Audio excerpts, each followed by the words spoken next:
And we're live.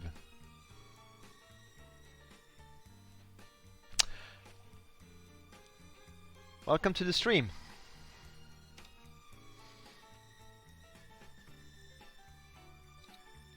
Hope you're having a pleasant Sunday. And I hope my stream software is picking up the gameplay of New Zealand in Call of War Day 2. Here we are. Well, this is not going to be very exciting, because not much happened. Except that my invasion army of infantry have invaded the island of Noumea with this lovely little flag. It's urban terrain for some reason, and I decided to just leave these two regiments behind on their respective islands, guarded by a submarine, and hopefully I'm online when the AI wakes up and tries to leave, and I'll just sink them.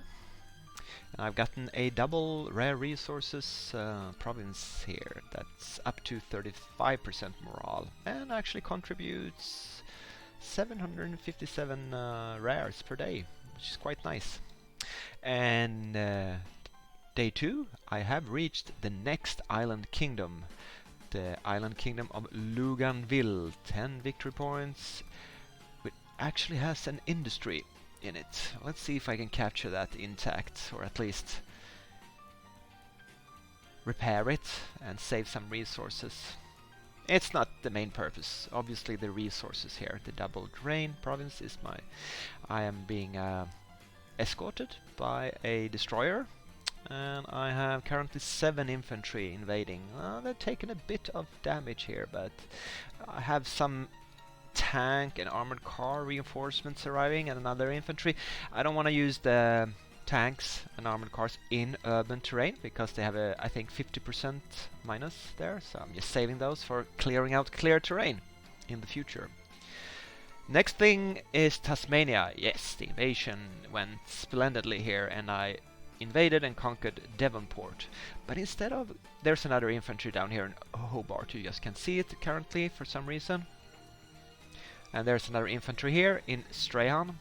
I decided to just leave those behind with a garrison of 3 divisions sitting in the town. And if they... hopefully they will attack and kill themselves, so I can leave this. And I have 7 infantry going to the capital of New South Wales, Sydney. And there's a destroyer, escort, waiting here. A tank that I think I'll send to this province instead. Again, motorized troops aren't all that great in urban terrain. They are preferable in clear terrain, like Bathurst's province here. Yeah, so I'll use them to move inland.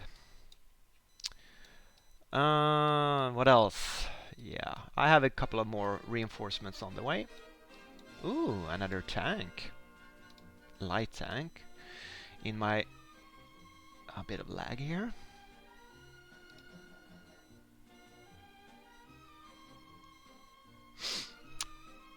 Yeah, Dunedin is currently my only tank production town.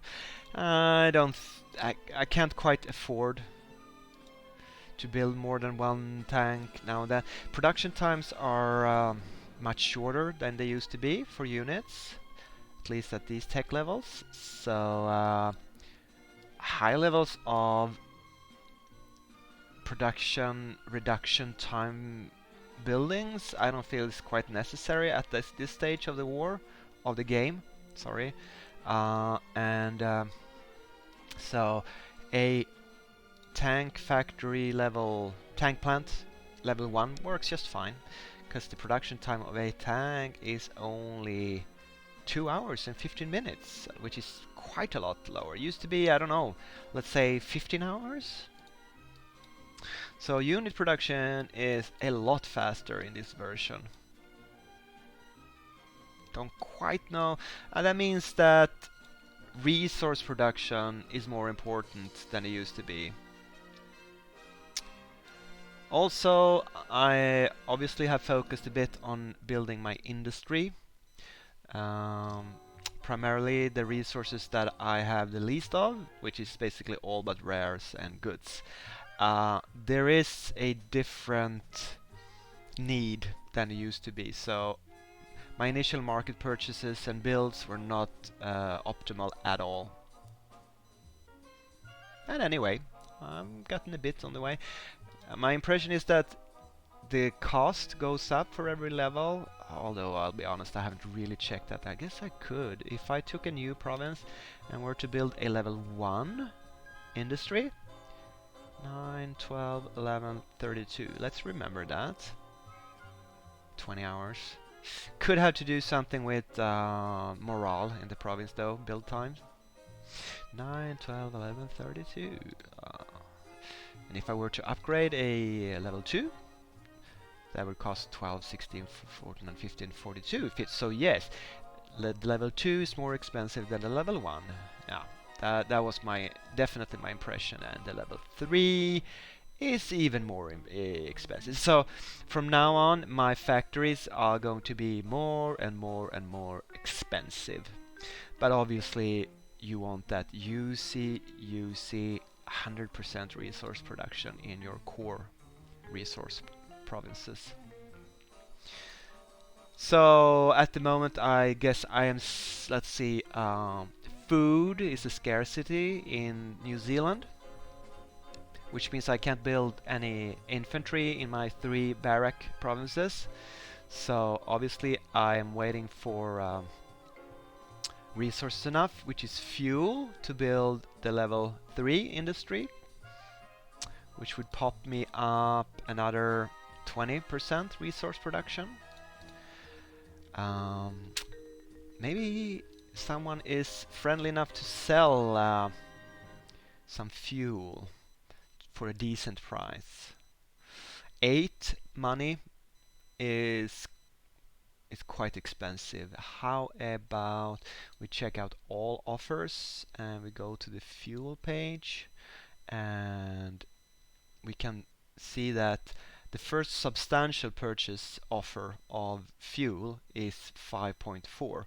So let's make a buy offer for fuel at the price of 5.5, and maybe by 8,000. There is a 10% trade fee now that didn't exist in earlier versions. And I think if you remove the order, you won't get this fee back. So I'm not gonna make an order that's too large. 5.5 of any resource is used to be a good price. Although food usually went down to 3 or thereabouts, or even lower sometimes, because food was very plentiful at the beginning of the campaign. Oil used to go down quite a lot. This is not the case anymore. All resources seem to have an higher intrinsic starting value than they used to, which, as I mentioned in the first stream, I think is excellent. Alright, so what will happen until day 3 tomorrow, when I'll do my next report, is in 3 hours we will be at Sydney. Then in 4 hours we will invade and we'll capture it. We'll go on from Sydney to take out Canberra and Newcastle. That's my estimate that I think that's my goal for tomorrow, to have those. And that will leave 2 cities in the western parts. We'll clear those up. Oh yes, as I mentioned, no, I did not mention, but I am currently researching battleships and tactical bombers level 2. The battleships have a lower building requirement than they used to. Meaning that all you need to build a level 1 battleship is a level 1 naval base. That used to be a level 3 naval base, which took a long time, almost 3 days to build in the earlier versions, and also was quite expensive. So I'm a bit curious. So I'll check if I have a level 6 battleship. Is the no? It's still only naval base level 1. So they lowered that quite a lot. And my plan is to build a battleship as soon as possible. Okay, it's not that expensive. 1200 steel, I can afford that. And once that's done, I will have infantry attack capabilities of 3 at 70 range. Meaning that I can just sail around and mop up these islands with my battleship. I don't have to engage them with my infantry. At least that's the plan currently.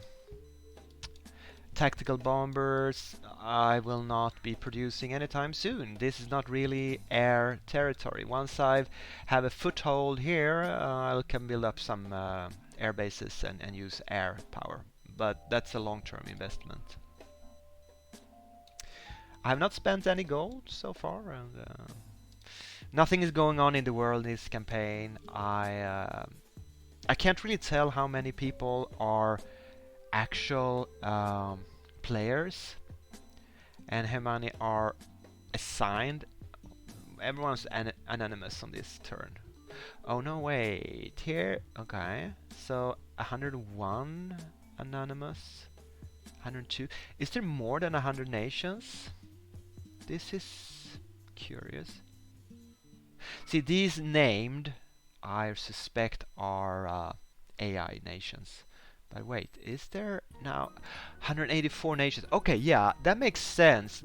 It's probably 100 major, so-called major nations, and they have included 84 smaller AI trash nations. Oh, come on, close. Yeah. So like these islands I've been conquering out in the ocean, they're part of these 84 plus 100. All right. That makes sense. But anyway, for me, it's not possible to know how many actual human players are in this map. My impression is that it's not that many. But we'll see. There are sure to be some goal spammers or skilled players. And I cannot set up a coalition, so it's basically me against the world.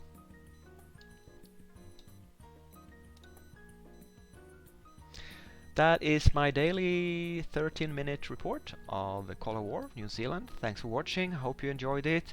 Feel free to subscribe, like, and follow on Twitch and YouTube. And I'll see you in the next one. Bye for now. Have a pleasant Sunday.